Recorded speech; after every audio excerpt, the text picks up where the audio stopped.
Madam President, there is 58 members, 59 members of the community that have joined, as well as members of the Board of Education.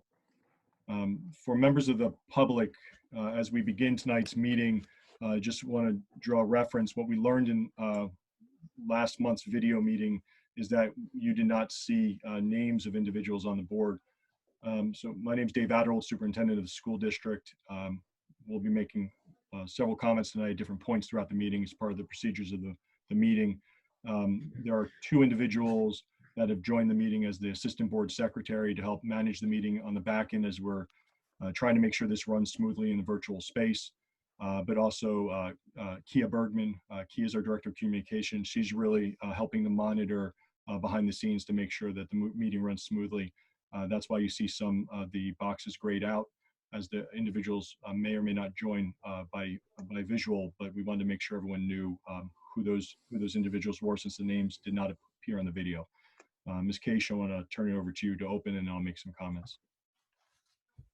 Thank you, Dave. Prior to us convening this Zoom meeting, the board had a closed session, so our meeting was called to order and we're able to begin. The law does not permit members of the Board of Education to speak publicly about individual students. So with that said, I would just like to begin our meeting by saying that as a board, we share in the community outrage from the horrific and malicious actions of one of our high school students. Regardless of intent or remorse, the board stands firm against racism and hate-filled speech, which has no place in our schools or in our communities. So with that, Dave, I'm going to turn it over to you, the superintendent, for your comments. Thank you, Michelle. Good evening to members of the public. I wanted to take a moment to offer some opening comments, as I normally would at board meetings, but this particular meeting brings with it a requirement, a demand to address the incidents that occurred in our community this past week. As many members of the public know, this past week our school community was devastated by two racist social media posts. Incidents of racial bias, bigotry, hatred, and prejudice have no place in our school or school district or our larger society. And while due to confidentiality rules, I can't comment on specific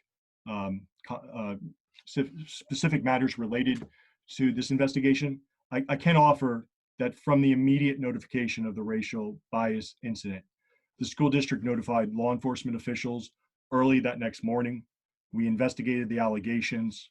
We've conducted an HIB, or harassment, intimidation, and bullying investigation. We have interviewed students to provide impact statements. We've determined a finding.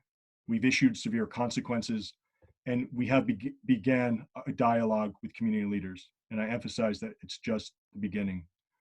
Hate, bigotry, and racial prejudice have no place in our schools.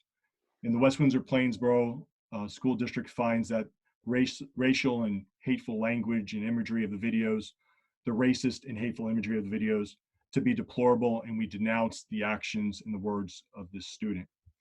We recognize the district's immediate response inadvertently contributed to the pain and outrage of our students, families, alumni, and members of the African American community.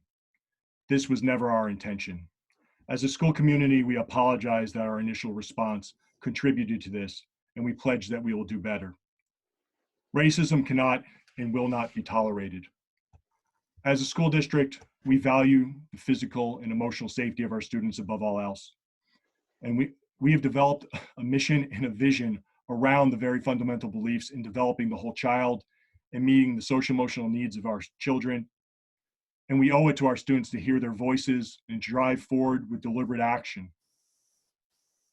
And it pains me to hear the feedback that for some of our members of our WWP community, there's a feeling that all doesn't mean them, and that all really means all but us. As a school community, we cannot allow such feelings to go unheard. The price of inaction is too great, and we have a responsibility to the students and to our community. Sorry. Please know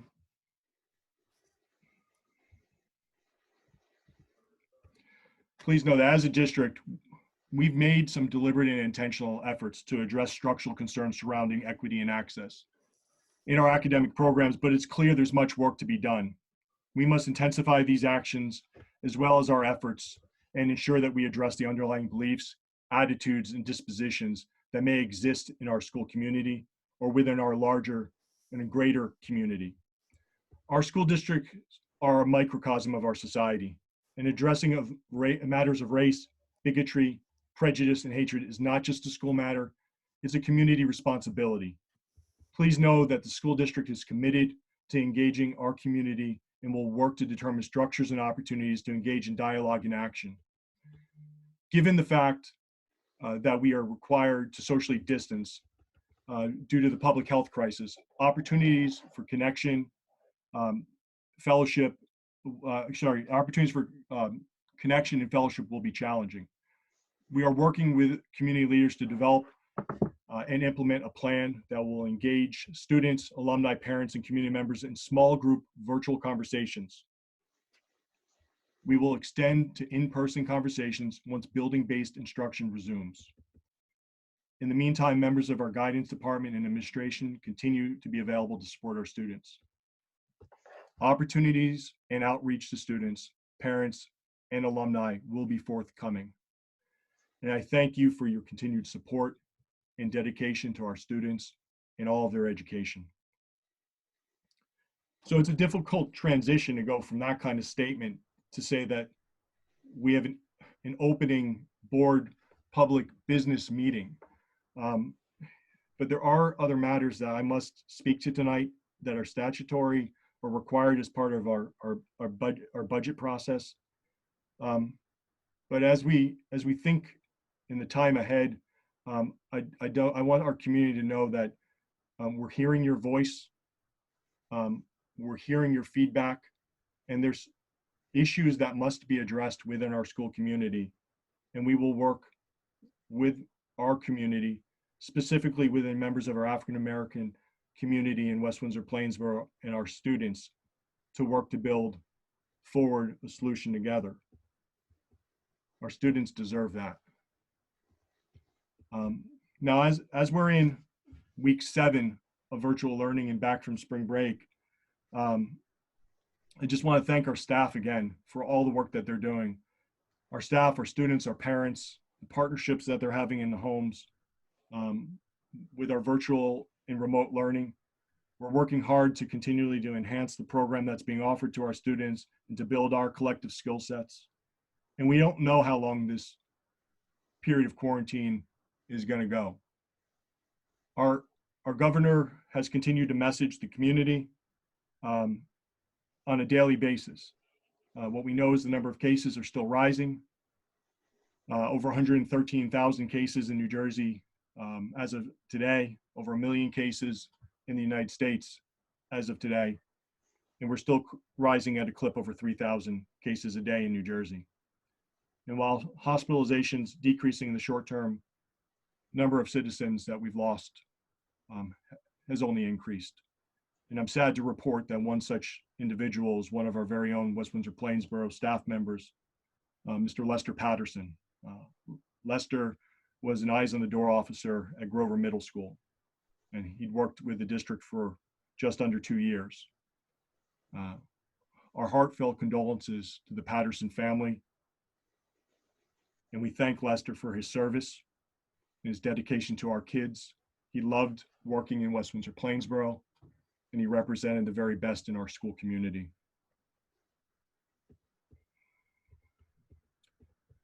I'd also like to thank our first responders, our police, our fire officials, our EMTs, our medical personnel, our doctors and nurses, and our public health officials.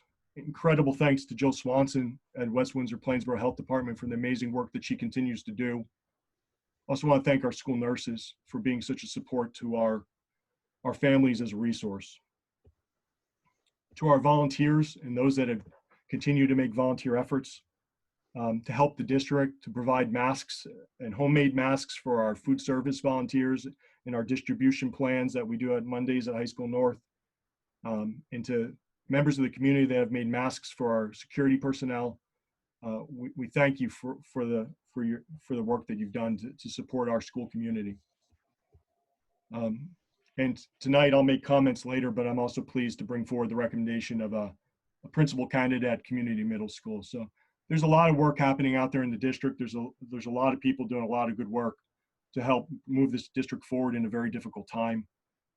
And with respect to the matters that I spoke to at the opening, I'm confident that with dedication, care, and focus, and by working together and hearing one another's voice, we can work forward in a plan to make this a better WWP for all students. So with that, I'll turn it back to Ms. Case. Thank you, everyone. Thank you, Dr. Adderhold. On our agenda tonight, we have noted 2 presentations. For that, I'm going to turn it over to our Assistant Superintendent for Curriculum and Instruction, Dr. Pamela Nathan. Thank you and good evening. To ensure the public has the most accessibility to the presentations, both our math redesign presentation and the Science New Jersey student learning assessment data, we have been able to record those presentations and have the links available to the public now on our district website. They are in the following locations. On our website in departments, you can find the math presentation in the math department section and the science presentation in the science department section. On the district homepage as well, posted below the meeting notice for tonight's meeting. And it will also be posted again after this meeting in the Board of Education portion of our website, where reports and presentations are always posted. We're very proud of our results and excited to share them with you. So those links are available for your viewing pleasure. And thank you very much. Thank you, Pam. That brings us to the first opportunity for public comment. The board invites thoughts and reactions on agenda items and items of concern from members of our community who have submitted written comments on the form that was open and available on the district website up until the start of this first opportunity for public comment. All submissions containing all required fields completed will be viewed during the meeting and included as public comment in the official minutes. Each comment should be directed to the presiding officer, not individual members of the board, and will be read by the board attorney for 3 minutes in accordance with board policy 0167. If the comment extends beyond those 3 minutes, the full comment will be submitted and available as part of the meeting's public record. So Dave, before you share your screen to provide those comments to our board attorney, Mark Toscano, just wanted to ask him if he could please just sort of give a little bit of an overview of our policy and how public comment works in our district, since I anticipate that there might be people who are viewing our meeting for the first time or making comment or hearing comment and don't understand exactly how this goes. So if you could clarify some things, I'd appreciate that. Absolutely, Madam President. The public comment period in the district is one in which the public is permitted to speak or make whatever statement they would like. Typically, the Board of Education does not respond to each individual comment so as to allow the public the maximum amount of allotted time to make comment. The board has had a policy of establishing a 3-minute limit per speaker for a number of years and also establishes time maximums. We have typically have two separate opportunities for public comment. The first one is for general items, which is where we are tonight. And then the second one is later on for a second opportunity. The first comment period by policy has been established at 1 hour in duration. The second is established at 15 minutes in duration, again by policy that the board has previously adopted. On tonight's agenda, there is also a third opportunity for public comment related to the proposed budget for the 2020-2000 school year. That is a statutory requirement of the budget process. When we have had these meetings in the past, we always try to explain to folks that may be new to our meetings or maybe participating in a board meeting for the first time, that if the board is not responding immediately to your comment, it doesn't mean that they're not taking it under consideration. It means basically that they're politely waiting for all the comments to be in, and at the end of the comment period, they may provide a response. Some comments may require some additional investigation or additional research, and the board usually charges the superintendent or other members of the administration with doing that. But the board just wants to clarify and just make sure everyone understands that if you don't receive a response, it's not that they're ignoring you. This is not typically a question and answer period. So you may ask a question in the public comment, but you may not get an immediate answer. And that immediate answer does not mean that your question is being ignored or that the board or the administration anyway feels that your point is not valid. Madam President, if we're ready, we can start. And I will apologize at the outset if I mispronounce anyone's name. It's certainly not intentional. And Mark, I have a 3-minute timer. Okay. And Mr. Toscano, for the good of the public, what I'm going to do is I'm going to share my screen, and I will bring the comment directly on the screen so that members of the community can see the comment as submitted. And then what we will do is we will make sure that the comments are captured and then shared as part of the public record, so it will be captured. So if for some reason someone's comments exceed 3 minutes and are not able to be fully read, it will be submitted and captured as part of the public record for the public. At this time, I'm going to share screen, so just give me a moment to do so. Thank you.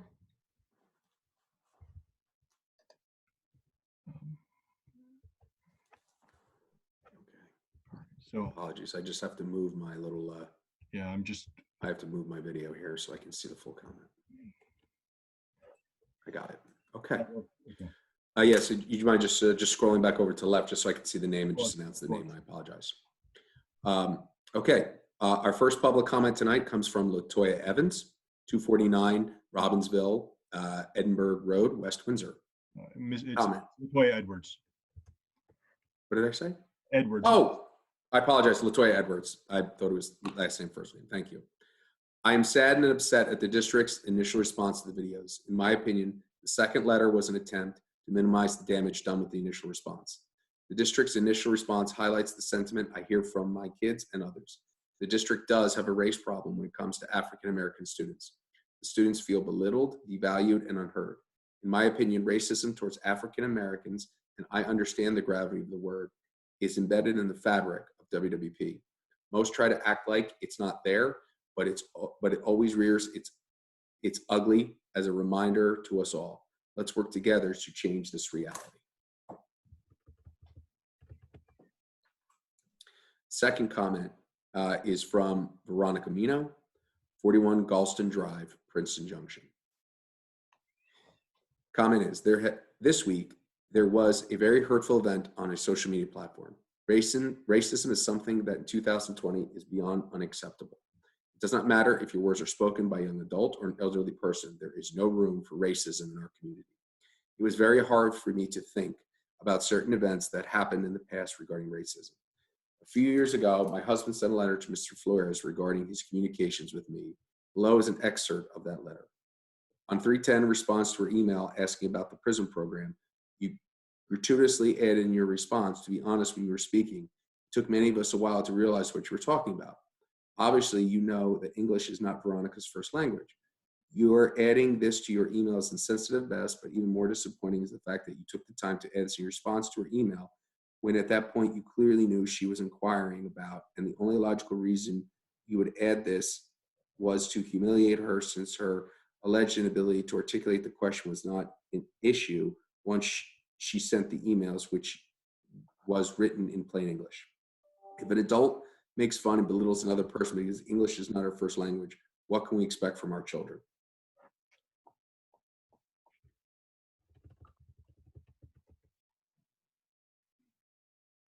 The next comment, Bruce Samistrelli, 34 Clarkson Road, Princeton Junction. On behalf of the teachers of the district, as president of the Teachers Association, I would like to thank all the parents and legal guardians of our two communities. You are facing a unique situation that few could have created in a Hollywood movie script. With all that you are facing, you truly become our partner, our daily partners in education. Thank you. Great job. To my teaching colleagues, you have faced this situation with the greatest aplomb. In less than a few days, you helped to create a meaningful distance learning platform. Your daily concern for your students is beyond compare. To the district administration, I would like to extend our deepest appreciation for the support as we work into this strange new world, balancing our home responsibilities with care and concern for our students. The signs you see around the community expressing the feelings of all the members of the signs you see around our community express the feelings of all the members of the WWP Education Association. We do miss our students. To the administrative leadership, thank you. Thank you for enabling us to do what we do best, taking care of our students. Particularly a heartfelt thanks goes to Dr. Adderholt. The Teachers Association has always appreciated your leadership, your commitment, and your vision. In this time of the unknown, we appreciate your leadership. I think nothing says more of our administration than the massive number of teachers who joined you in your webinar convocation as we resume distance learning after spring break. Your message of compassion and emphasis on the social and emotional care of our educational charges was made clear. The characteristics I spoke of above are only some of the reasons the WWPA nominated you as the Mercer County Friend of Education. We were so proud when you won this honor this past December. This comment would not be complete without a thank you to the members of the Board of Education. Thank you for your support and commitment to the education in our two communities. The residents of West Windsor-Plainsboro live in the aphorism that education takes a village. And a millstone, a hawk, a Dutch neck, a Wyckoff, a town center, a north, a south, a Grover, and a community. And I believe that's all. Thank you, Mark. I guess that will close our first opportunity for public comment. I'd like to thank everyone who submitted comments for sharing their thoughts tonight. With that, I'm going to move ahead now after Dr. Adderholt can get himself together, because it's time for our public hearing on the 2020-2021 budget.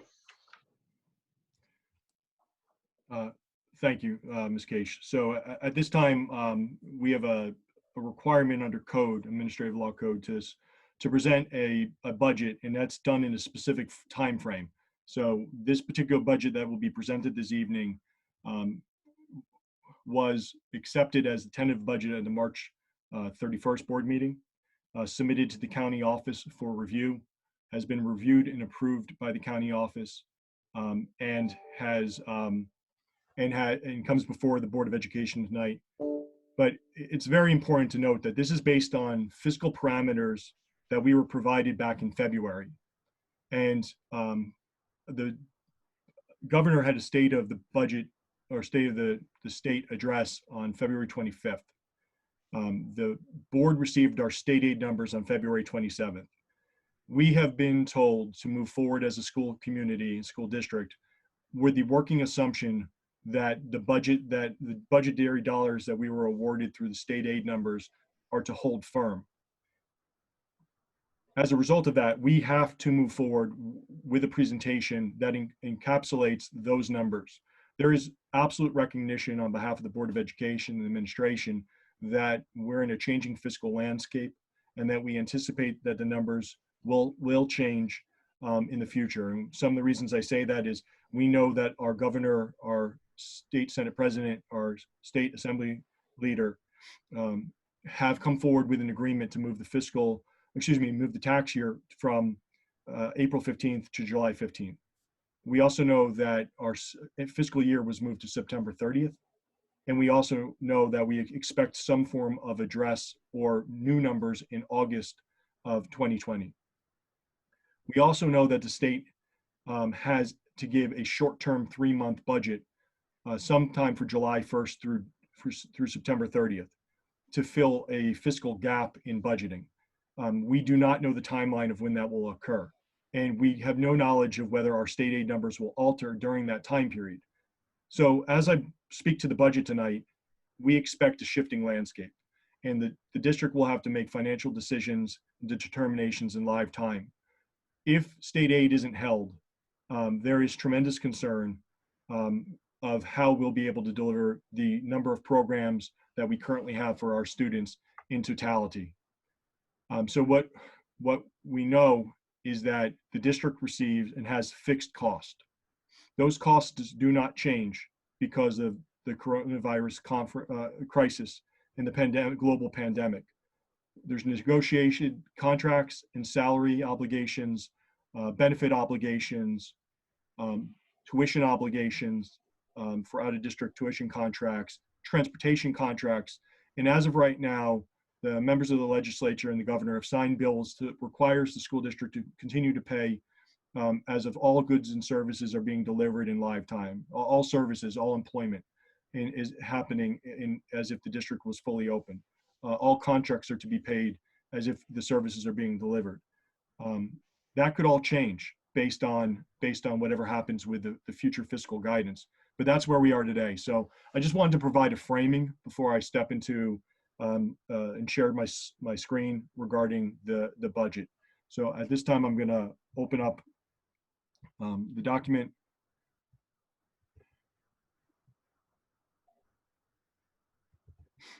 And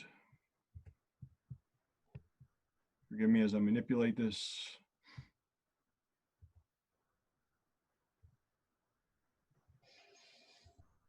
So the public hearing on the budget, again, is an annual process during a fixed time period. So we have to present it in the last week of April, first week of May. So that is the time period in which we are in, and we have that statutory obligation to bring this forward. We always ground our budget and say that our budget's a reflection of our mission and our vision, and that our goal is to empower all learners to thoughtfully contribute to a diverse and changing world with confidence, strength, character, and love of learning. And we talk about our budget through the timeline and process, and I spoke to this timeline a bit, as you can see, but my earlier framing comments sort of means that this will definitely shift in live time as we're in some unprecedented times. When we talk about budget and budgetary framing as a school community, we talk about, what is a budget? We talk about it as a planning tool. It considers risks and contingencies. It manages risk. It's fiscally responsible to taxpayers. So if we don't spend the fiscal dollars, they're returned for a future year. And it's a reflection of our values, and it considers safeguard and buffers. And our district has steadfastly held to making sure that we spend appropriately and return dollars back to the community when there's money that was unspent. It goes to either capital projects or back to meet the budgetary needs of the next fiscal year. When we talk about big picture costs for the 2020-2021 year, we're seeing increases in our special services, and that's in regards to staffing, programming, and out of district placements. We are seeing increases to our healthcare bills. We renegotiate healthcare with the January 1st, so we know our increase is going to be at 6.5%, down from our original rebid at over 9.5%. We were able to negotiate a lower rate. Mind you, 2.5% of that's a federal tax. There's also contractual salary increases that occur on an annual year. There's capital project dollars. That's money for projects outside of the referendum. There is money that goes to technology, and this is, remember, pre-COVID-19 pandemic, where our technology team is the absolute heart of holding the district together with the technology hub, and a real special recognition to Harry Doctor and Rick Cave and their team for the work that they're doing on a daily basis to make sure our systems and servers stay up. Just truly remarkable work, and the work they're doing to distribute technology for whether it's break fix or making sure that families get the devices and the hotspots that they need to make sure they're connected. But now more than ever, we need to make sure we're investing in technology. And as I shared in the last budget, we are returning 21 staff members to our district team. We are changing our custodial contract on Friday. As of May 1st, Aramark will no longer be in the district. A new company called ABM is starting on May 1st. We were able to expedite that timeline. I am happy to say that over 80% of the staff is staying with us. So many of the same faces and individuals that have dedicated years to our community. But what we do know is we'll have a very new leadership structure and a new company philosophy and protocols. So we're pleased that many of our colleagues are staying with us, but we do see a shift there. And because the 5-year renewal was up with Aramark, with the rebid process and a unionized workforce, that Aramark became unionized, we knew the rebid would go higher in cost because of just unionized labor force. I just want to again thank all members of the administration, especially the finance department, for the tremendous work that they do behind the scenes. Our accountant, our payroll department, our purchasing services. It's really easy to forget that we are nearly a $200 million operation with over 1,300 employees on a daily basis and upwards of 1,600 employees with substitutes, with over 9,500 families and students with, and so there's a big organization with a lot of moving parts here.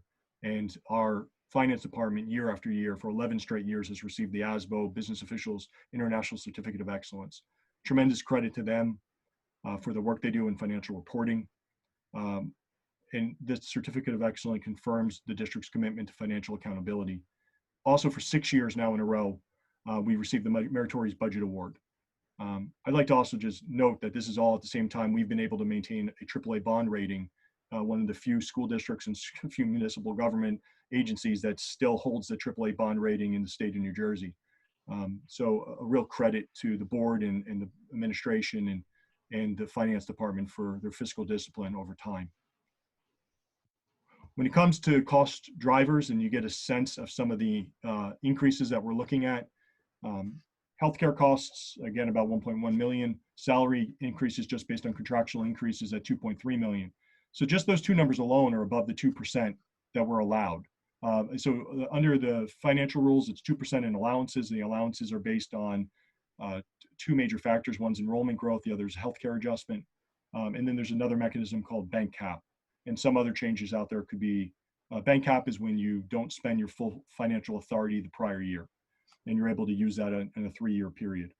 And then there's some potential changes always in federal dollars, and we do anticipate some potential changes in Titles 1, 2, 3, 4A, and potentially in IDA funding. So we're gonna have to monitor that. The staff increases that we saw this year, I'll speak to what they are, but there's 8 positions built in. We're seeing transportation increases. That's partially due to rebid contracts and partially due to increased special ed routes due to new development that came into the community.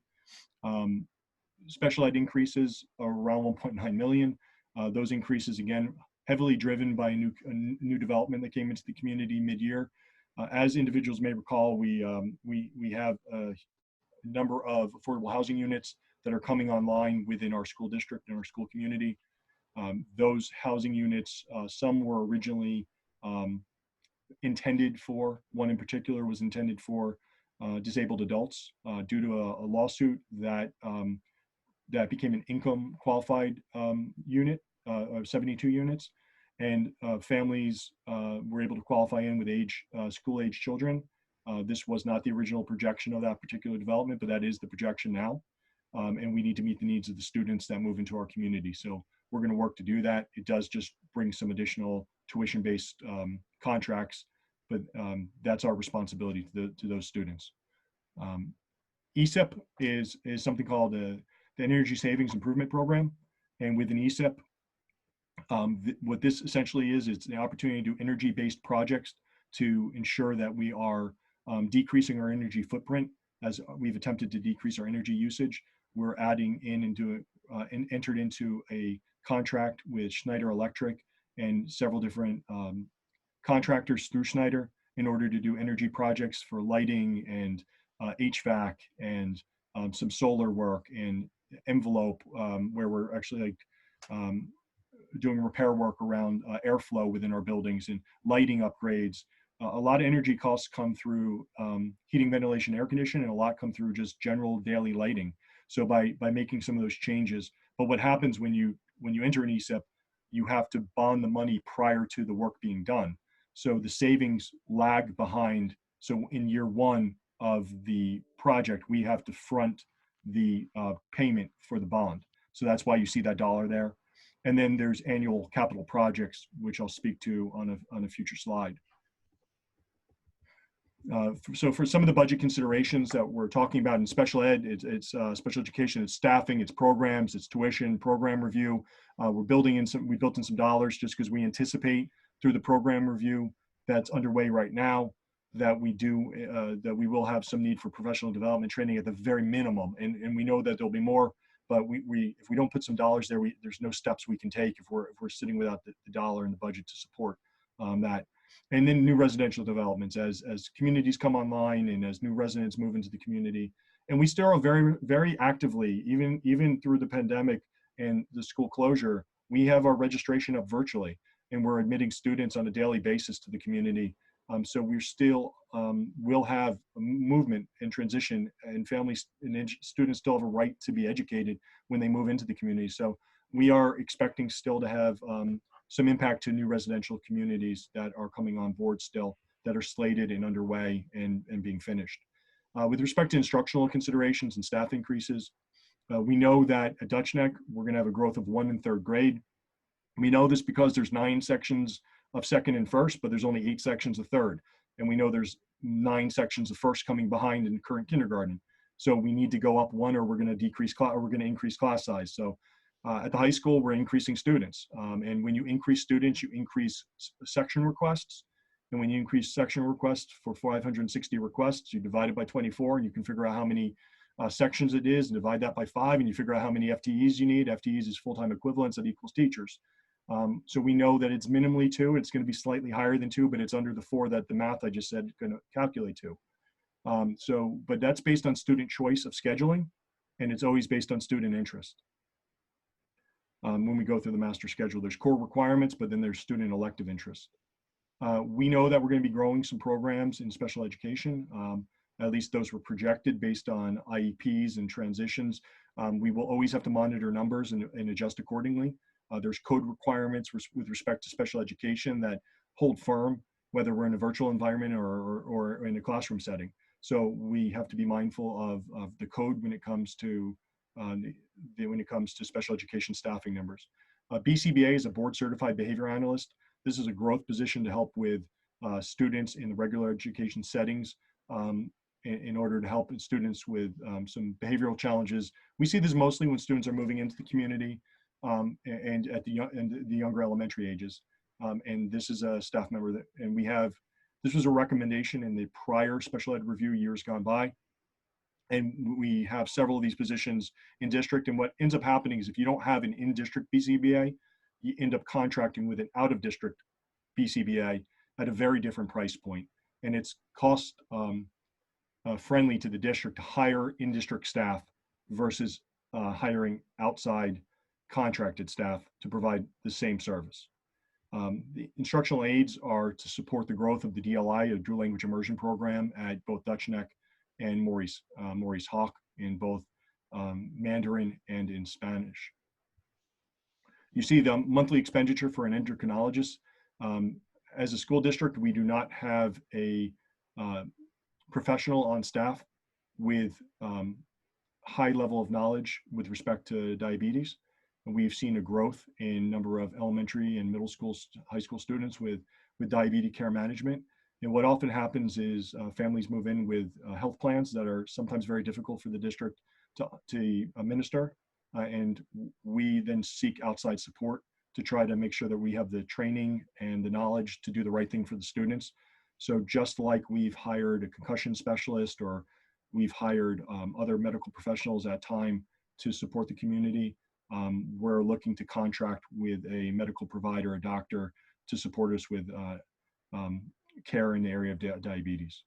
And then we do have some growth elective courses that were very favorably subscribed by students in technology, both a growth computer art and design program and a robotics program. But those computer-based programs also bring with that need to specific type of technology need. And so certain types of devices, a more powerful computer than a Chromebook. And the current platforms that those run on are more Mac-based. So we need to make sure that we have labs that meet the needs. In the area of capital projects, I referenced that a couple times in cost.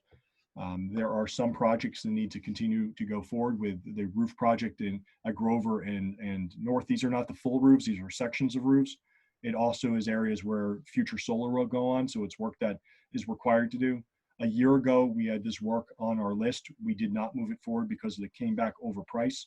We did go forward with an earlier rebid process at this time. The work was approved and it was within budget, so we are going to be moving forward with roof work at both schools. Just like homeowners, school districts manage large amounts of assets of community dollars, and the buildings are some of those. And we need to make sure that we're minding those. No different than at home, we have to do occasional roof repairs or roof replacements, water heater replacements. We swap out our toilets and our boilers and our water heaters. Schools are no different. We have to make sure that we're taking care of our physical plant, or we will ultimately devalue that structure, and the learning environment will be detrimental to both students and staff. So there is work that goes forward in the area of capital projects outside of the referendum. You will see two projects in particular, the CMS parking lot expansion and the ESEP work, or the Energy Savings Improvement Program. When we move forward with those two programs with the referendum, we did not account for additional parking and field replacement work at CMS. That work is being done outside or in conjunction with the referendum, but outside the referendum dollars as part of the way that that project will be funded. So the CMS parking lot expansion component, there'll be a district contribution. And the ESEP work is, while we have entered into and we have to work on the bond payment, there was also a district contribution component out of capital reserve. So we have said that we would be working to spend our district dollars towards capital projects, whether in the referendum or through capital projects. And that's exactly what we're doing in this year's budget and with the referendum. There's some carryover projects that you see noted there. There's the annual list of building and grounds projects. Those building and ground projects go from parking lot repairs to painting to locker replacements or locker repairs to floor replacements, carpet replacements, lock hardware upgrades, camera upgrades, and so forth. With respect to referendum project, work is moving forward at community. Community has approvals, but tonight you'll notice that we are rejecting our second bid process. We went through a round of bid for the building. The first bids came in above value, and we rejected those bids at the last meeting. We went back out again. We felt that the bids were too high again. And when bids are high twice in a row, you can work with the bidders, and we're going to specifically work with those that have bid prior, that have bid both times, that have shown a dedication to want to work with us. And what we're going to attempt to do is value engineer the project to try to bring the project within cost, so that we're mindful of the district dollars and what was allocated, but we're also working to find a high quality product for the school district to meet the needs of our students currently in the district and future growth. And High School South is at a point where we have approvals from some agencies and not from others. We will be moving forward with some site work starting this summer. We will be at the planning board in West Windsor on the 27th of May, if that meeting holds, but that's a tentative schedule. We are currently working with the Delaware Route and Canal Commission.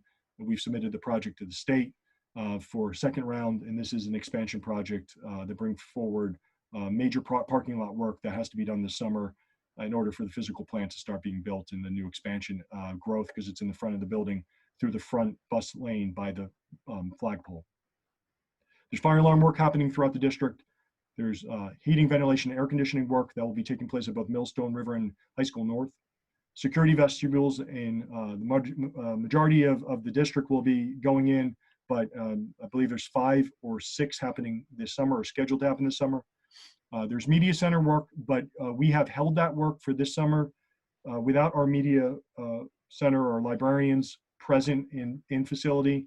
It's very difficult to move the project forward without their direct participation in the packing and sorting and weeding of the libraries. And we really need those professionals to be involved in guiding us on the layout of the libraries and giving feedback. So we've made a strategic decision to hold the libraries for this summer. And then bathroom projects at both Dutch Neck and Wyckoff. Now, with referendum and with construction, those are both have been deemed essential industries, and schools are on the exempt list, meaning schools can proceed. And there is a mechanism for projects to move forward at planning board levels, state levels, and reviews are still ongoing. So we have every expectation to move this work forward for the good of the community and for the need. And depending on access and students being present, we will be able to move them, excuse me, potentially in a different time period than we might have. But we are at the mercy of the governor at this point with respect to that timeline. Building and grounds transition I spoke to. Again, that transition officially occurs on Friday, May 1st.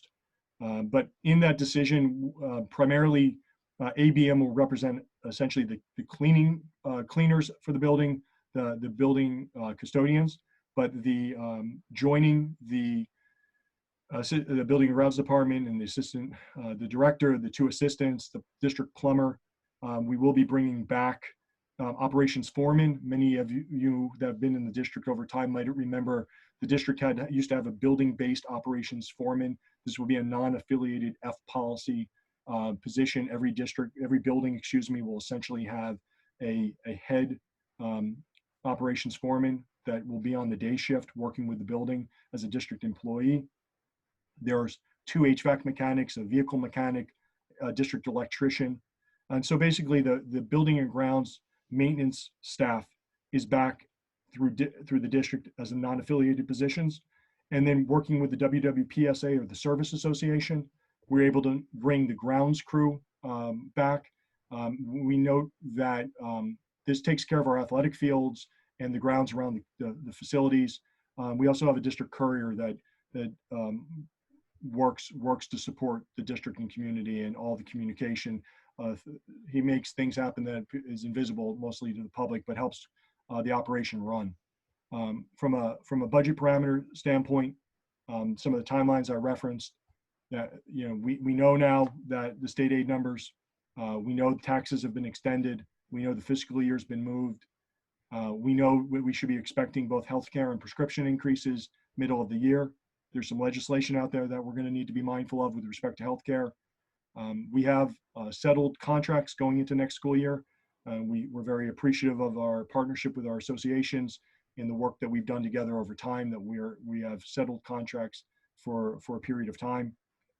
We know from a revenue perspective that there is a 2% in allowances. The allowances, as I mentioned before, in healthcare and enrollment. And then there's that cap reserve allocation for bank cap and the state aid. We know that our tax base is split on enrollment between West Windsor and Plainsboro, and that it's split over 2 fiscal years for the townships because they're on an annual year and we're on a school calendar. But what we can see is relatively consistent enrollment split between the townships. And it's proportioned by township over the 2 fiscal years. We know from the perspective of the taxpayer's guide to spending that our district on this particular comparison, you can see that this is lagging data. So the last time this has been released is in the 17-18 year. But you can see that for the categories that get measured against one another, we're significantly below some of our partner districts in Hopewell Valley and Princeton. We have been below the historic New Jersey average. Now the 17-18 New Jersey was not released at the time of this. We can also see that we are below counterpart in Montgomery, and that you can see that Montgomery has had a different growth trajectory where they used to be below us and now they're above us. With respect to review of budgets, this just takes like a 10-year snapshot and gives a sense of how money moves over time. So there's a difference between the total tax levy increase and the budget to budget increase.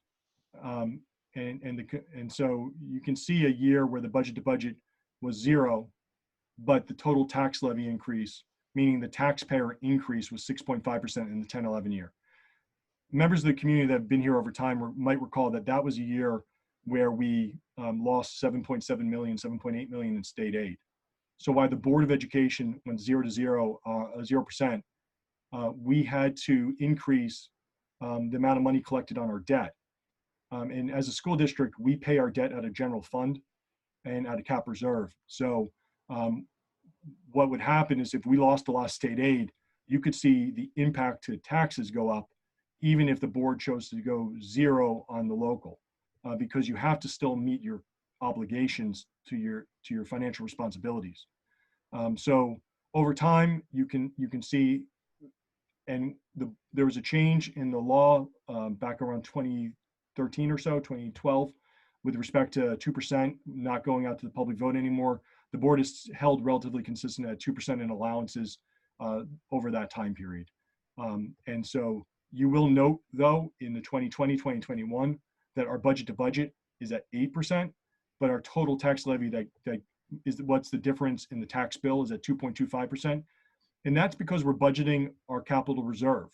And we're budgeting capital reserve towards the referendum, exactly as we promised during the referendum that we would, that we're using dollars that have been collected in capital reserve and we're allocating them towards the referendum. And so that increase was anticipated and it should be expected. But what goes net to what is felt by the taxpayers is a 2.25 increase. This is a little bit of a hard slide to read, but it's the allocation of revenues. It's posted on it will be posted on the district website after the presentation, tomorrow. By tomorrow, it should be up no matter what. But you can see the total tax levy increase at 3.7 million at the top for the 2.25 budgetary impact on the tax levy. But you can also see at the bottom that the total increase is at that 8.24, and right here in the middle, where you see 338% in cap reserve transfers and whatnot. That's all because we're using our debt. We're using our balances to pay for the referendum, exactly like we said we would do during the referendum. So those increases are large for a reason. That 8 million is the cap reserve allocation.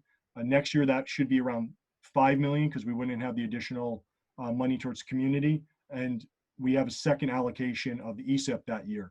The following year after that, it should be down in the 2 million and change range. So over time, we would anticipate that 8 million will greatly lessen, but it's using capital dollars towards the projects that we said we were going to do to the community over time. Now, from a tax implication standpoint, when we look at assessed value, and it's done by the $100 of assessed value, it's an average increase of 3.8 cents for a home with an assessed value. The township average in Plainsboro would be an $182 increase, or that's an average home in Plainsboro is $450,150. So the school taxes are estimated at $6,959. And the tax implications for West Windsor are right at 3.9 cents, and that's an average increase of $204. So for an average home of $521,873, it's $8,517. I did say that state aid came in on February 27th. That state aid number was 350,000 more than we anticipated. When we originally worked through the budget process, we were anticipating a budget increase on the total tax levy at 2.45. When the 350,000 additional dollars came in, we decreased that from 2.45 to 2.25 from the prior board authority to move forward. So we gave back the additional dollars above and beyond to the community at that time in February. And when it comes to the state legislature, as I said, it's just important to know that historically, the budget's not, the state budget numbers don't hold until there's an approved state budget. That state budget timeline is now moved to September 30th. We do not know yet, again, if we're going to get a temporary stopgap budget for 3 months or state aid, or if they're going to do an adjustment in September. So we need to be ready and making plans for those potentiality as a district. And I think it's a strong possibility with respect to anticipated tax collections and what we're hearing from Governor Murphy in his press conferences. When it comes to our final budget, we've recommended the board that we move from 2.45 to 2.25 as represented tonight. It does allow us to preserve some additional bank cap dollars for a subsequent budget year that we could have used in the 2021 year. So it does create an opportunity to use bank cap in a subsequent year. And for members of the board, that's the presentation. It's an opportunity for the board to ask any questions to either myself or members of the administration with respect to the budget as presented tonight. And then I can explain what we're going to do as a next step. So I'm going to stop sharing screen so I can see everybody and see if there's any questions.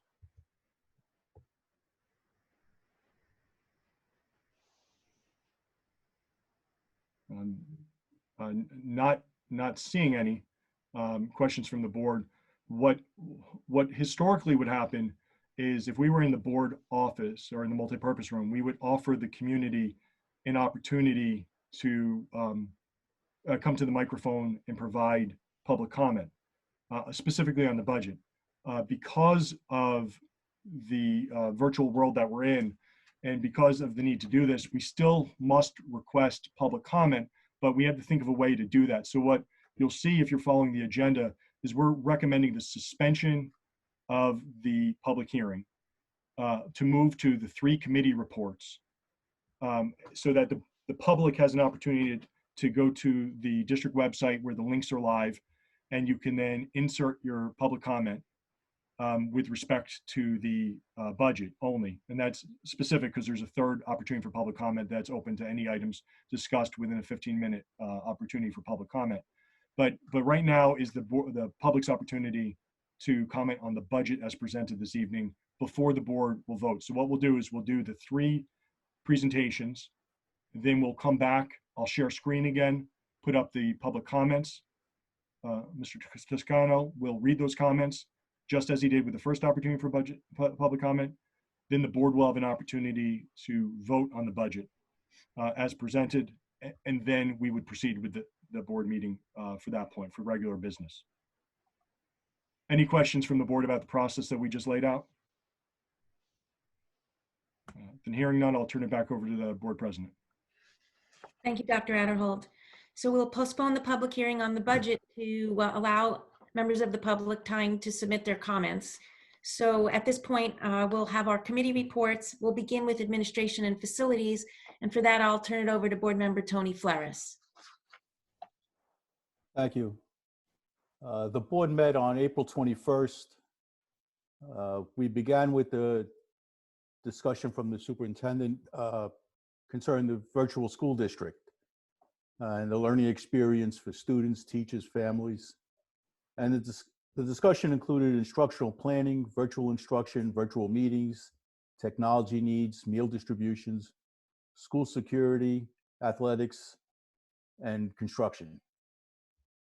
Then we discussed the 2 policies, P1126, benefits covering the foreman category F, and policy 4420, benefits covering non-affiliate support staff category B. At the time, the committee recommended that 1126 go for a second reading, but since the meeting, we've gotten some questions over the weekend, and we're deciding to not vote on that at this meeting. We'll pick it up at a future meeting. Policy 4420 will be having its first reading tonight. The athletic department continues to move forward to support student athletes during the virtual instruction. Coaches are in contact with athletes virtually and providing support for workouts at home. In addition, the athletic department is exploring virtual sports registration. The administration also updated the committee on several personnel items concerning athletics.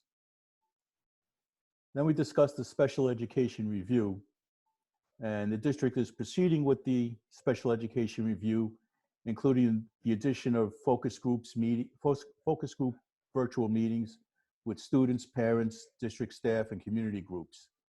The consultant will also facilitate in-person meetings when the school district reopens.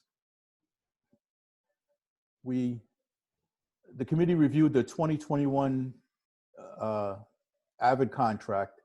The assistant superintendent provided an overview of the contract, including potential for virtual professional development in the summer. The committee recommends the contract approval at tonight's board meeting. Then we had our usual referendum updates. New emergency generators are installed and working properly. The district is waiting for final closeout documentation. Construction work for HVAC upgrades is underway, and work schedules are being created to complete the project. Toilet rooms and security vestibule renovations at various schools will begin based on the contracted schedules.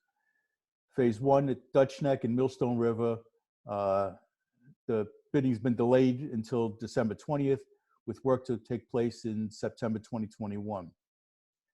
Phase 2 for Village, Maurice Hawk, Town Center, and Wyckoff will also take place in December, again with the work scheduled to begin in the summer of 2021. Phase 1 bidding for additions and renovations at High School South opened, and the lowest bidder is Precision Construction. Phase 2 bidding will be delayed until Phase 1 agency approvals are finalized. The additions and renovations at Grover Middle School are moving forward. Slabs have been poured and the structural steel's been erected. Community Middle School project is advertised for rebidding, and as the superintendent said, the bids were opened on the 21st. We discussed the equity update, and the district will continue to work with Dr. Fergus in the coming months. A plan is currently being discussed to hold multiple virtual sessions with district administrators. Concerning security, the buildings continue to be monitored by eyes on the door and Class 3 officers. Last week, community members provided homemade masks for security. We thank them for that. The committee also reviewed 2 job descriptions for an auto mechanic foreman and pool operator. Both descriptions are recommended for approval at tonight's meeting. Next meeting will be held on May 19th. Any questions? Mr. Flores, if I could just clarify one thing, and just because I don't want it to be confused with something I said at the beginning. When you mentioned the equity update, that's in reference to work that the district's been engaged in previously, and Dr. Eddie Fergus has been a partner in that work. We've been working with Eddie for several years, and that training is specific to administrators. That was ongoing. It's separate and apart, but yet connected to my opening comments. It's talks to our ongoing dedication to discuss matters of equity, inclusivity, and access, looking at data within our district. And Dr. Fergus has been guiding us through that work, but it's separate than the meetings that I'd referenced having. So I just want to make sure that those aren't confused, because we both referenced meetings around equity or around access. Correct. Thank you. Tony, I had submitted some comments on the job descriptions. Have those been addressed? Are we still voting on those? Mr. Earl, are you able to speak to that? Yes, they were addressed, and we sent them out today. I don't know if the superintendent had an opportunity to share with you, but I can share that with you Okay. after the meeting. They were all addressed, and we added those. Thank you.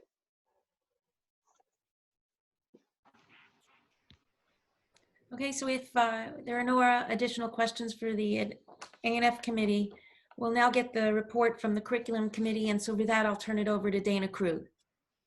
Hello, good evening. I am going to report on our meeting, which was on April 21st, also a virtual meeting. And at that meeting, we were joined by Andrea Bean and Melissa Pearson. They're both math supervisors for the district, and they did the math presentation that Dr. Nathan referred to earlier tonight. And that is now in a video format that is going to be on the website to be shared to, to anyone who wants to look at it. Then Dr. Nathan took us through the NJSLA science data presentation, and that it was also on slides that are turned into a presentation that is going to be on the website. Next, we reviewed two textbooks.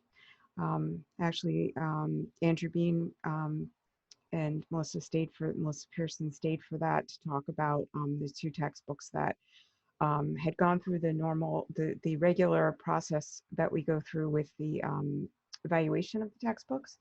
And two textbooks were selected. One is for Algebra 2 H&A. It's called Big Ideas Math, a Common Core Curriculum, Algebra 2, 2019 by Larson. And then the second textbook for Calculus Honors, which is Calculus of a Single Variable, 2018 by Larson and Edwards.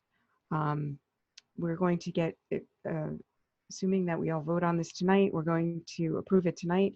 We immediate access, online access will be provided to all teachers and students in the corresponding classes. Then we looked at some technology initiatives. One is called Pivot Interactives, which will provide an interactive online learning resource for high school students through June 30th of this year at a cost not to exceed $3,126. And the committee recommends approval of this. This is a science online learning resource, as I said, for high school students. It uses interactive video, which is a new genre in science education. And research shows that using interactive video can improve student learning of critical thinking and science.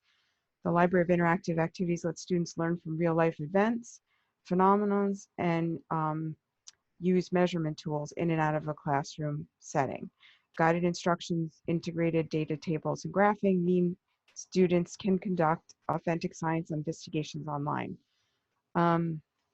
We also recommend the approval of a professional development opportunity, which is called Dreambox Learning, which would provide 2 training sessions at a cost not to exceed $800. This will be run via WebEx or webinar for groups of staff, beginning with math, TRS, basic skills teachers, and gifted and talented teachers. And Dreambox is an online math program that supplements core instruction in the classroom or at home and is proven to increase math growth. Dreambox dynamically adapts to the learner, providing personalized instruction. The lessons are available in English and Spanish and are aligned to the New Jersey State standards for math. We will next meet on May 19th. Does the board have any questions for the curriculum committee? Okay, seeing as there are none, we're going to get the finance committee report now from Louisa Ho.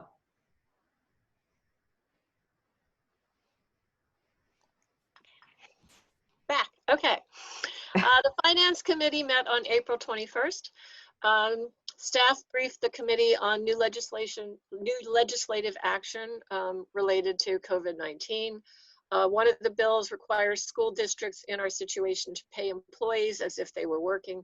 This law also requires payments to contractors as if they are still providing services. Contractors are to provide evidence of costs associated with the contract, such as loans, payroll, insurance, etc. Another bill allows for a delay in tax levy payments to the school district. A prorated payment would be made when due relative to percentage of collection, with full payment by a date established by the Department of Community Affairs and the Commission of Education.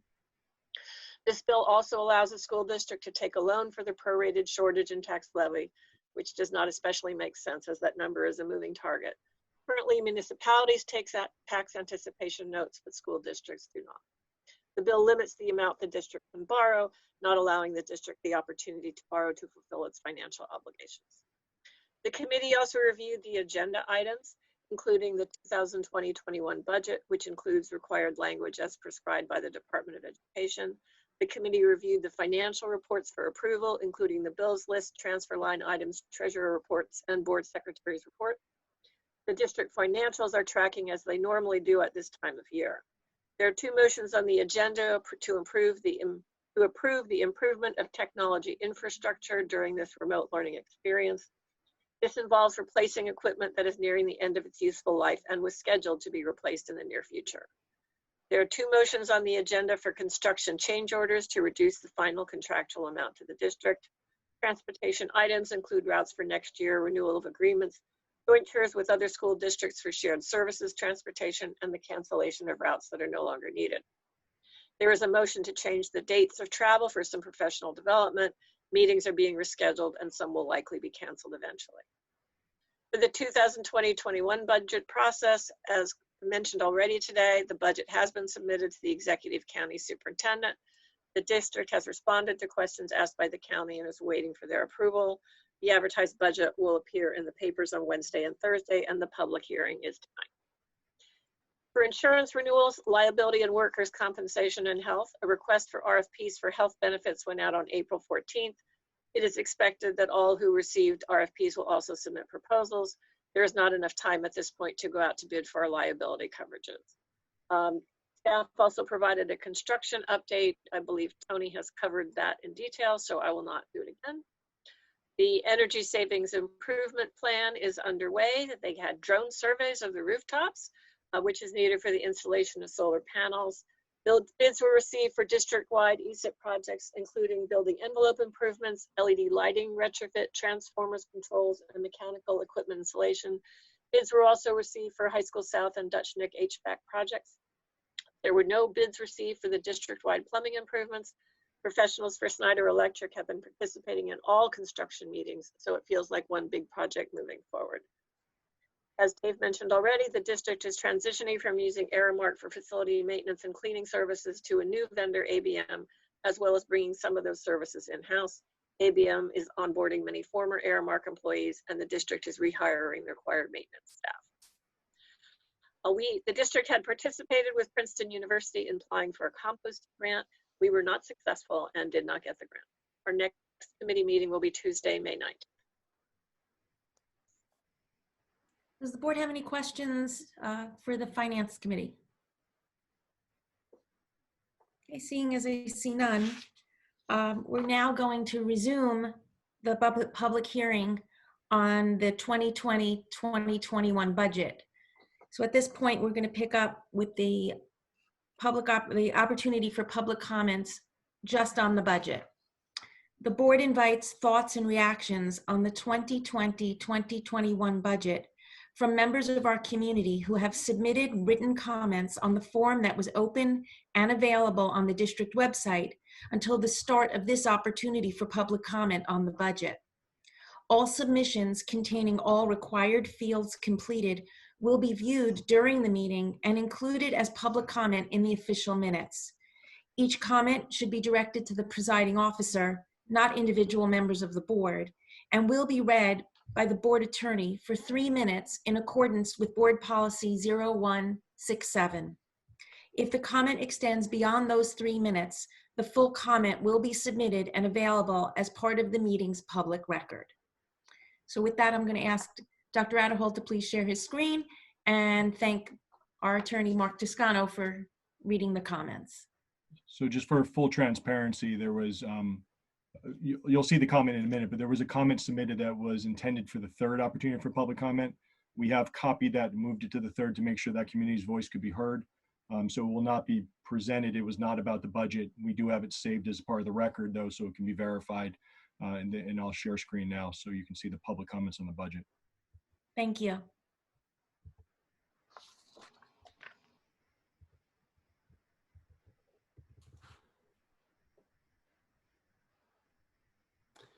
Okay, the first comment is Veronica Mino, 41 Galston Drive, Princeton Junction. As I write this comment, you are explaining the budget process. Although the district has fixed costs, I would like to point out certain basic facts. 1, since 2013-2019, first year you became superintendent at WWP, the district lost 200 students. This number comes from information your office provided.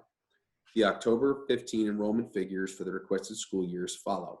This enrollment information does not include preschool enrollment from those years. 2013-2014, 9,821. 2014-2015, 9,761.5. 2015-2016, 9,718.5. 2016-2017, 9,708.5. 2017-2018, 9,744.5. 2018-2019, 9,753.5. 2019-2020, 9,601.5. 9,601.5 minus 9,821 equals negative 200 students, loss of 200 students. 2, the school district has lowered its rating from a number 3 position according to niche to a number 11. DOE members has said it depends on factors that niche takes into consideration. However, Princeton Public Schools has always been number 1, no matter what factors are taken into consideration. 3, the district has not received a Blue Ribbon Award, as our neighbor Cranberry School District has in several years. 4, residents have lost their jobs or received a significant salary cut in their wages. Increased taxes is not only shows how tone deaf this administration is, but also shows a lack of emotional attunement with the community. 5, Ms. Ho and Ms. McCune campaigned for the community. This community is exhausted with, oops, sorry. It's okay. This community is, Sorry. I went back. Sorry, yep. It's okay. We'll read the comment. Pause the clock, finish it. There we go. This community is exhausted with your raising taxes nonstop since 2013. If you truly care about the community, ensure that the taxes do not go up higher this school year. Dr. Adderhold is putting a financial burden on parents and legal guardians that will result in forcing residents to move out of the district. Let's not forget the financial fiasco that Maurice Hawk is, state aid that was forfeited by this administration, and still the community has not received a detailed report of how much over budget this project is. Do not raise taxes. Stop financial burden on residents.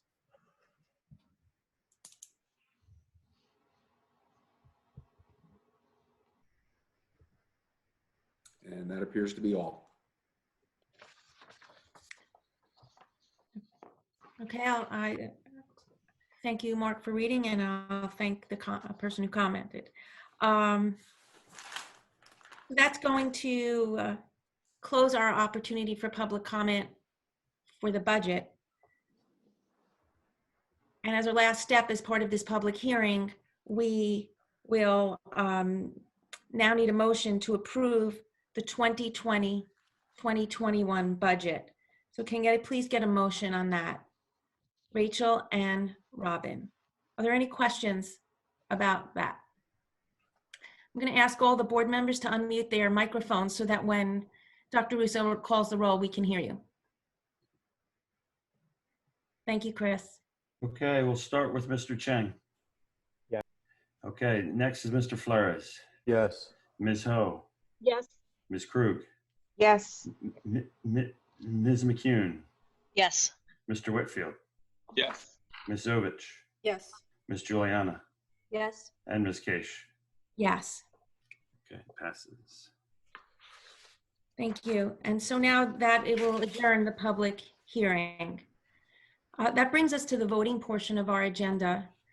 I'm going to take something a little bit out of order tonight because on tonight's agenda, there is a recommendation for the appointment of a new principal at Community Middle School.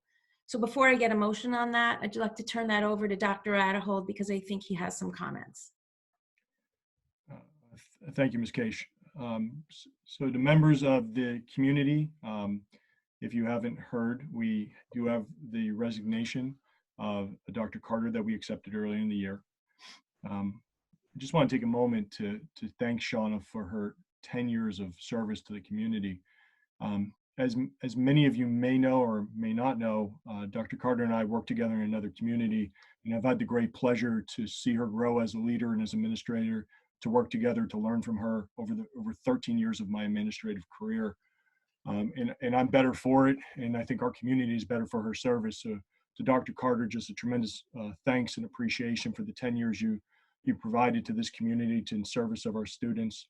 You were the epitome of unity and community, and you know, I care for you deeply, and a trusted friend and advisor. And thank you so much for all that you've done for our community. Now, Dr. Carter is also a tremendous educator and tremendous teacher and mentor. And I'm so proud tonight to bring forward the recommendation of the assistant principal for the last 6 years at Community Middle School, Dr. Carter's right hand, former CMS teacher, beloved member of our school community, Kyle Schimpf, as the next principal of Community Middle School. Kyle was well received in the announcement, shall we say, as a car parade of CMS faculty surprised him at his house on Saturday with over 50 vehicles coming from New Jersey and Pennsylvania to welcome him as their next principal. A tremendous tip of the cap from his colleagues at CMS for his time and service. And Kyle will be a tremendous leader in moving us forward in a time of pandemic closure and a time of construction. Kyle represents all that's good about Community Middle School, and I'm so pleased to recommend him tonight to our Board of Education as a recommended candidate for principal at Community Middle School. I should also note he's a doctoral candidate and an expecting father, so he's got a lot of things going on in his life, and we're very pleased to have him on our team. Thank you. That's a great introduction. So with that, could I please get a motion to appoint Kyle Schimpf as the next principal of Community Middle School? Isaac and Rachel, are there any questions? Thank you, Chris. Okay, we'll start with Mr. Flores. Yes. Ms. Ho. Yes. Ms. Krug. Yes. Ms. McCune. Yes. Mr. Whitfield. Yes. Ms. Zovich. Yes. Mr. Chang. He's muted. Yep, got it. Ms. Juliana Yes. and Ms. Case. Yes. Congratulations, Mr. Schimpf. Now we'll get back to the order of our agenda. So we start with administration items. Could I please get a motion on administration items 1 through 8? Tony and Martin, are there any questions or comments about the administration items? Item 4, number 5 is being deleted, right? That's the The benefits performance formula. policy. Yeah. Right. Okay. So with the removal of item number 5, Tony and Martin, is there any other questions? Thank you, Chris. Okay, we'll start with Ms. Ho. Yes. Ms. Krug. Yes. Ms. McCune. Yes. Mr. Whitfield. Yes. Ms. Zovich. Yes. Mr. Chang. Mr. Flores. Yes. Ms. Juliana Yes. and Ms. Case. Yes. Okay. I'm sorry, we're now up to the curriculum and instruction items. Now I'm wondering, is there a change or something that I missed on that? Yes. Oh, no, well, there was a change to the name of the new textbook, the first one, and not, the title is Big Ideas Math: A Common Core Curriculum, Algebra 2, 2019 by Larson. Thank you. I remember seeing the email, but I forgot to note it down in my notes. So thanks for that. So can I please get a motion on items 1 to 4 with the correction that Dana just noted, Dana and Graylin? Are there any questions about the curriculum items? Thank you, Chris. Okay, we'll start with Ms. Krug. Yes. And next is Ms. McCune. Yes. Mr. Whitfield. Yes. Ms. Zovich. Yes. Mr. Chang. Yes. Mr. Flores. Yes. Ms. Ho. Yes. Ms. Juliana Yes. and Ms. Case. Yes. There is a correction in the finance items number 8. Instead of it saying Dutch Neck Elementary School, item number 8 should say Village Elementary School. So with that correction, could I please get a motion on the finance items 1 to 44? Louisa and Isaac. Are there any questions about the finance items? Thank you, Chris. Okay, we'll start with Ms. McCune. Yes. Mr. Whitfield. Yes. Ms. Zovich. Yes. Mr. Chang. Yes. Mr. Flores. Yes. Ms. Ho. Yes. Ms. Krug. Yes. Ms. Juliana Yes. and Ms. Case. Yes. Okay. Next, I need a motion on personnel items 1 and 2 plus the 3 addendum. Martin and Dana. Are there any questions on the personnel items? Thanks, Chris. Okay, we'll start with Mr. Whitfield. Yes. Ms. Zovich. I abstain from voting. Okay. Mr. Cheng. Yes. Mr. Flores. Yes. Ms. Ho. Yes. Ms. Krug. Yes. And Ms. McCune. Yes. Ms. Juliana. Yes. Ms. Case. Yes. Okay. I'd like to take a moment to acknowledge some of the retirements that we just voted on. Inja Chang, the school nurse at Millstone River School, is retiring after 18 years with the district. Jenny Godnick, a counselor, school counselor at Grover Middle School, is retiring after 32 years in the district. Ken Mason, our director of athletics, is retiring after 3.5 years with the district.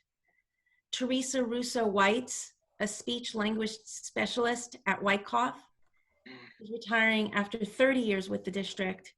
And Maggie Williams, an instructional assistant, is retiring after 31 years with the district.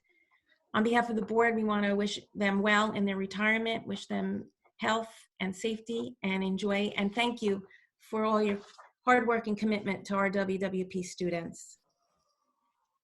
Next, I need a motion to approve the minutes from our last meeting on March 31st. Graylin and Tony. All those in favor say aye. Aye. Aye. Aye. Are there any opposed or abstentions? Are there any liaison reports? Is there any new business? That brings us to our second opportunity for public comment. The board invites thoughts and reactions on agenda items and items of concern from members of our community who have submitted written comments on the form that was open and available on the district website up until the start of this second opportunity for public comment. All submissions containing all required fields completed will be viewed during the meeting and included as public comment in the official minutes. Each comment should be directed to the presiding officer, not individual members of the board, and will be read by the board attorney for 3 minutes in accordance with board policy 0167. If the comment extends beyond those 3 minutes, the full comment will be submitted and available as part of the meeting's public record. So with that, I'm going to ask Dr. Haddle to please share his screen.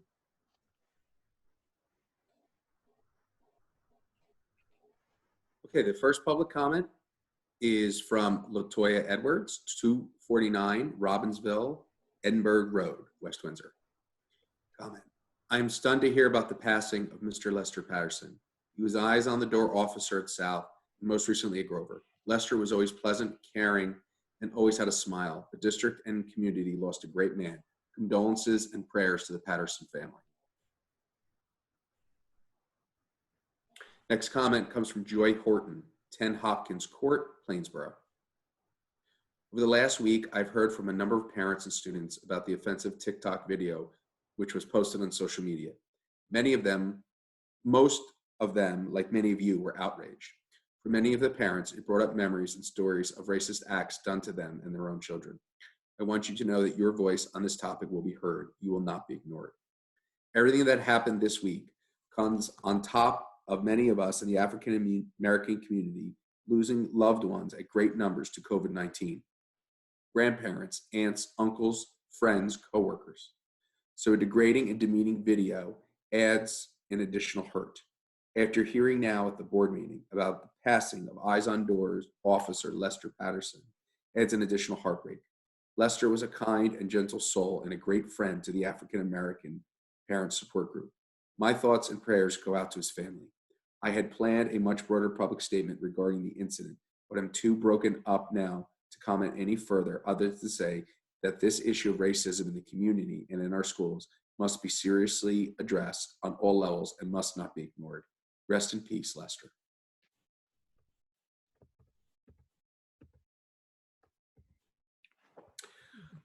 The next comment was from Makaran Bidwadi, mailing address 213 Carnegie Center, Unit 772, Princeton.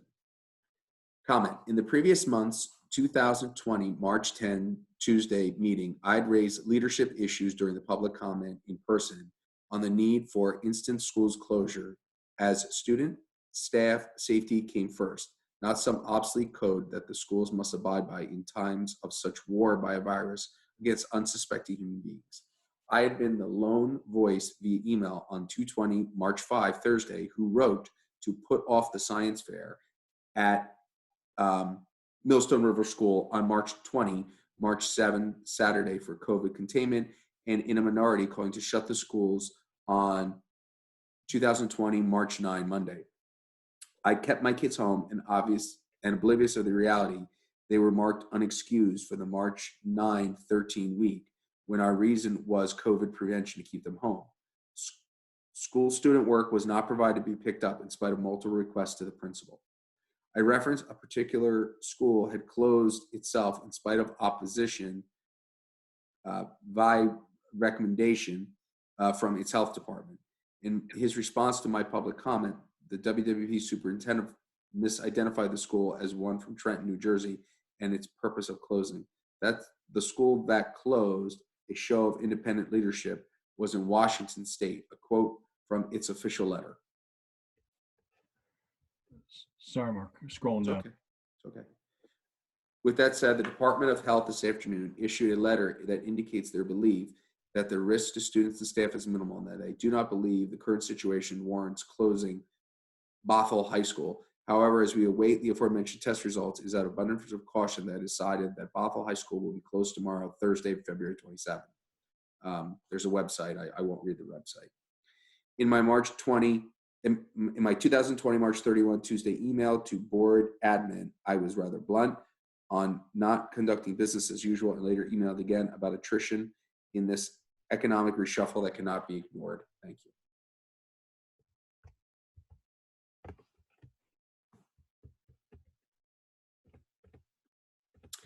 Next one is Veronica Mito, 41 Galston Drive, Princeton Junction. The budget has been presented. The community is financially hurting due to pandemic. Salaries have been cut and residents have been laid off. Not one of the BOE asked a single question. Wow. It would be nice to hear the voice of Ms. McCune and Ms. Sovich, as they have been members of the board for 4 months, and so no one knows the sounds of their voices.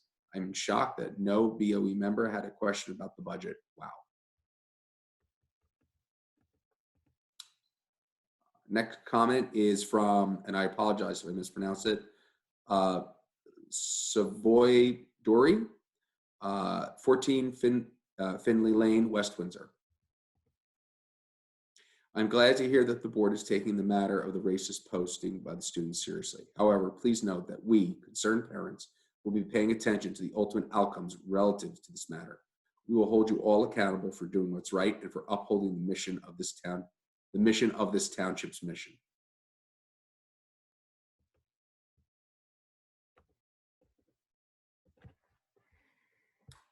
And that's all.